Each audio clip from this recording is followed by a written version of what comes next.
আপনাদের এলাকায় আসলাম, হোটেল নাই, দোকান নাই, পাট নাই, খাবো, খাওয়ার ব্যবস্থা তো নাই। আবার বাড়িতে গেলে চাপা খাওয়াইতো না। আপাতে বলছে আমাদের জন্য তো আপনি রান্না করেন নাই। তাই নাকি? সাবাস। আবার আপনি বেঁচে থাকেন, আল্লাহ আপনাকে নেখার দিই। তবে আমরা বিভিন্ন চলে আসি, আপনারা মোটামুটি বলে অনেকেই বলে যে না আমার বাসায় যা আছে সেটাই খেয়ে যাবেন, এটাই তো মানবতা নাকি, এটাই তো মানুষের ধর্ম। স্বামী বেঁচে আছে, ভালো না, কাজ করে না, হায় হায় সর্বনাশ, সন্তান ফেলে দিয়ে চলে গেছে। আমার ছেলে কি মাদ্রাসায় পড়ে? মাশাল্লাহ মাশাল্লাহ। আমার হাজবেন্ড ছাড়ে চলে গেছে, ছেলে মেয়ে মাদ্রাসায় পড়ে। আপনাকে আমি একটু পান খাওয়াই, পানের দোকান তো নাই, যদি আপনি পান খাবেন সহযোগিতার প্রস্তুতি নিয়ে আমি আসিনি। আপনি যদি পানি খাবেন আর নামাজ কালাম বলবেন 5 ওয়াক্ত। ছেলে যেহেতু হাফেজ হয়ে গেছে, আর মেয়ে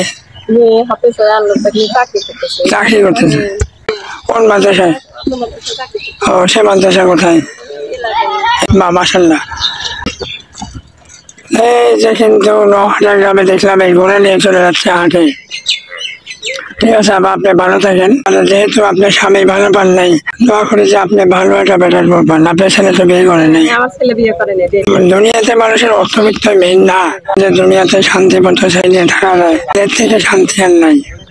ঠিক আছে, আবার আপনার বাসায় এই গ্রামে উত্তর নটা কোনটা? ওই জগটা জমি ওই জমি পার হয়ে ওই যে দেখা যাচ্ছে ওটা। হ্যাঁ, গ্রাম তো উত্তর নটা। তার মানে তো যথেষ্ট বড়। না, কোথায় গেছিলেন এ পাশে? নটা বাজারে। আচ্ছা,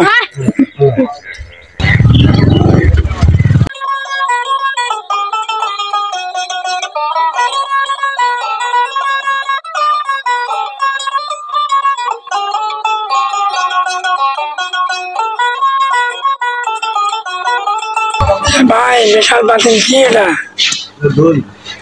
দই বানাচ্ছেন আপনি না? মানে দুধ বলে কি 9টা বাজার থেকে নিয়েছেন?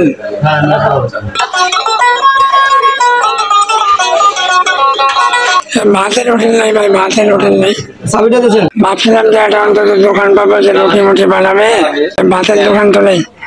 এ ভাই, এটা দোকান তো রুটি মুটি বানানোর কথা, তাও তো বানাচ্ছে না। পরে দেরি হবে না? যে বড় বড় হোটেল, ভাবছিলাম যে রুটি পাওয়া যাবে অন্তত, এই কোথাও নাই। সবে যে মিষ্টি দই আছে, আমরা পরে এগুলো ট্রাই করবো। আগে আমরা অন্তত খোদাটা নির্মাণ করি। বাজার মধ্যে এত বড় এলাকায় এসে বিশাল বড় বাজার, কলা পাইলাম, কেক পাইলাম, আর পাইলাম হলো জুস। আমরা ইনশাল্লাহ এগুলো দিয়ে খাবো দুপুরের খাবার।